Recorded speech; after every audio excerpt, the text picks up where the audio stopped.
क्या ईडी को जड़ से खत्म किया जा सकता है? ईडी समझते हैं ना कि आपका वो जो पार्ट है वो हार्ड होना बंद हो गया है या फिर वो थोड़ा सा लूज रह जाता है, तो उसी को ईडी बोल देते हैं। तो क्या उसको जड़ से खत्म किया जा सकता है या फिर नहीं? तो मैं कहूंगी हाँ, अगर आपको उसका सही कारण पता है तो। ठीक है, अब इसके दो ही कारण होते हैं। पहला क्या है? पहला कारण तो ये है कि अगर आपको कोई फिजिकल प्रॉब्लम है, जैसे कि आपको डायबिटीज है, या फिर आपको हाई बीपी की प्रॉब्लम है, या फिर आपके अंदर खून की कमी है, या फिर टेस्टोस्टेरोन की कमी है, तो ये सारी प्रॉब्लम्स होती हैं जिनकी वजह से भी क्या हो जाता है, आपको ईडी की प्रॉब्लम हो जाती है। और भी हैं, जैसे कि अगर आपको नर्व्स की इंजरी हो गई है, ठीक है, जो आपके मैसेज को लेके जाती हैं ब्रेन से उस हिस्से तक, तो उनमें अगर इंजरी हो गई है, कोई डैमेज हो गया है, या फिर आपकी वेन्स में कोई इंजरी हो गई है, उनमें कोई ब्लॉकेज हो गया है, तो भी ऐसा हो जाता है। अगर आपकी बॉडी में इन्फ्लामेशन है बहुत ज्यादा, तो नसें एक तरीके से प्रॉपर तरीके से काम नहीं करती हैं, है ना, ब्लड प्रॉपर तरीके से नहीं बहेगा, तो भी ये प्रॉब्लम होती है। प्रॉपर वहां पे जो वो जो पार्ट है उसमें हार्डनेस नहीं आती है।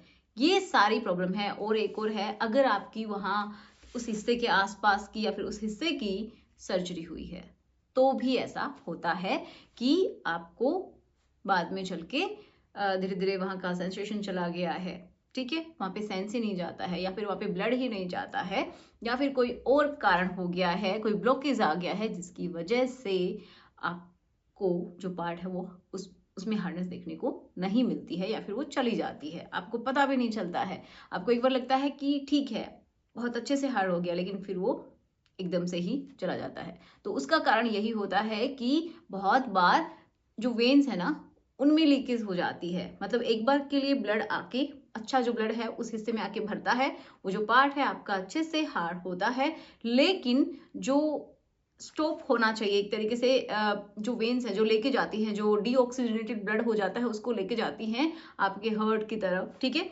तो उसको उसके अंदर क्या हो गया है, कोई लीकेज हो गया है, जिसकी वजह से आपकी ब्लड भरा प्रॉपर तरीके से अच्छे से वो फैल गए जो टिश्यूज होते हैं वो, जिसकी वजह से अच्छे से हार्डनेस आ गई, मतलब लेंथ एंड उसकी चौड़ाई बढ़ गई, लेकिन वो लीकेज की वजह से धीरे धीरे धीरे धीरे वो चली गई। ठीक है, तो फिर आप सोचते हैं कि ऐसा क्यों हुआ, है ना। अब आपको पता चला होगा कि ऐसा इसलिए हुआ, जैसे कि अगर आप किसी भी कंटेनर में पानी भर रहे हैं, ठीक है, वो अच्छे से फैल रहा है, जब आप पानी भर रहे हैं तो अच्छे से फैल गया है, ओके, बट उसमें कोई छोटा सा भी लीकेज अगर है, उसकी जो आउटलेट है उसमें कोई भी छोटा सा लीकेज है, तो क्या होगा, वो जो है अगेन ऐसा हो जाएगा।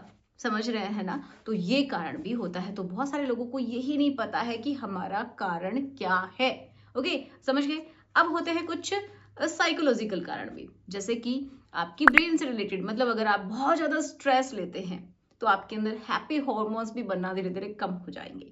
आपके स्लीपिंग पैटर्न में अगर डिस्टर्बेंस हो गया है, प्रॉपर तरीके से सो नहीं पाते हैं, बहुत ज्यादा स्ट्रेस में है, डिप्रेशन में है, एंजाइटी रहती है, तो भी आपका हैप्पी हार्मोन नहीं बनेगा, आपका टेस्टोस्टेरोन का लेवल कम होगा, आपका मूड बहुत खराब रहेगा, जिससे आपकी इच्छा भी नहीं होगी, और धीरे धीरे करके ये प्रॉब्लम्स बड़ी बन जाती हैं। तो समझ में आया कि इसकी वजह से भी ऐसा होता है, ईडी भी हो जाता है, ठीक है, प्रॉपर ब्लड का जो फ्लो है वो भी नहीं हो पाता है। समझ में आया। अब आप क्या करें, तो देखो, सबसे पहले तो यही कि अगर शुरुआती टाइम है, आपको ऐसा फील हो रहा है, तो अपने लेवल पे कुछ कीजिए। जैसे कि आप क्या कर सकते हैं, आपको अच्छे से अपने डाइट के ऊपर काम करना है। बिल्कुल आपकी बॉडी हाइड्रेटेड होनी चाहिए, क्योंकि बहुत सारे लोग ना इस चीज को लेके बिल्कुल भी केयरफुल नहीं है कि उनकी बॉडी हाइड्रेटेड है या फिर नहीं है। वो सोचते हैं इससे क्या ही होगा, लेकिन ये बहुत बड़ा कारण होता है। जब आपकी बॉडी हाइड्रेटेड रहती है तो हर सेल के पास, ये समझिए, वो फूली हुई रहती है, अच्छे से काम कर पाती है। लेकिन जैसे जैसे डिहाइड्रेटेड आपकी बॉडी होती है, तो वहां से भी जो ये समझिए उसका एक जो स्ट्रक्चर है, उसकी जो टेक्सचर है एक तरीके से, वो भी धीरे धीरे श्रिंक होने लगती है। तो आप समझिए कितना इंपॉर्टेंट रोल है पानी का। तो आपकी बॉडी में प्रॉपर हाइड्रेशन होना जरूरी है। दूसरा कि आप प्रोटीन रिच जो फूड है वो ज़रूर लीजिए। जैसे कि आप मशरूम ले सकते हैं, नॉन वेजिटेरियन है तो उसके लिए बहुत सारे सोर्सेज हैं, लेकिन ज़्यादातर लोग प्रॉपर तरीके से प्रोटीन नहीं लेते हैं, जिसकी वजह से भी उनको ईडी की प्रॉब्लम हो जाती है।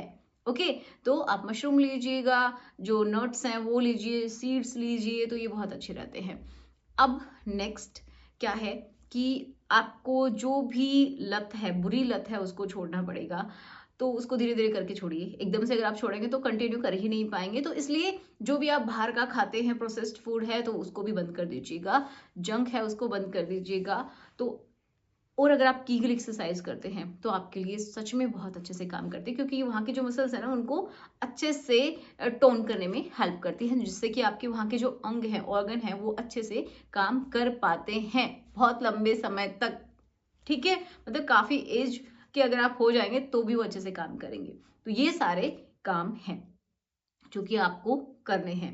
ओके, जिससे कि आपको एडी की अगर प्रॉब्लम होने वाली है तो पक्का नहीं होगी। ठीक है, आपका टेस्टोस्टेरोन अच्छा रहेगा, आपकी बॉडी में बहुत अच्छे से जो मसल मास जितना होना चाहिए वो होगा।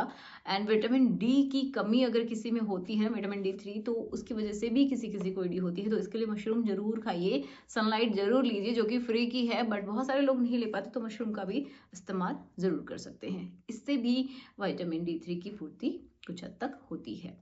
ओके, अब एक और बहुत इंपॉर्टेंट बात वो क्या है कि अगर आपको ये सब कुछ अप्लाई कर रहे हैं, हेल्दी लाइफस्टाइल है, सब कुछ अच्छा हो रहा है आपके हिसाब से, बट फिर भी ये प्रॉब्लम आ रही है, तो आपको बिना जांच के ये पता ही नहीं चलेगा कि आपका कारण क्या है। जैसा कि मैंने बताया, कोई लीकेज हो सकता है, तो आपको कैसे पता चलेगा? चाहे आप कितनी भी अच्छी डाइट रखिए, लेकिन फिर भी आपके साथ ये प्रॉब्लम होगी। तो वो डॉक्टर से मिलके जांच करवा के प्रॉपर तरीके से आप उसका इलाज ले सकते हैं। ठीक है, तो चलिए मिलते हैं नेक्स्ट वीडियो में। Thanks for watching, good bye.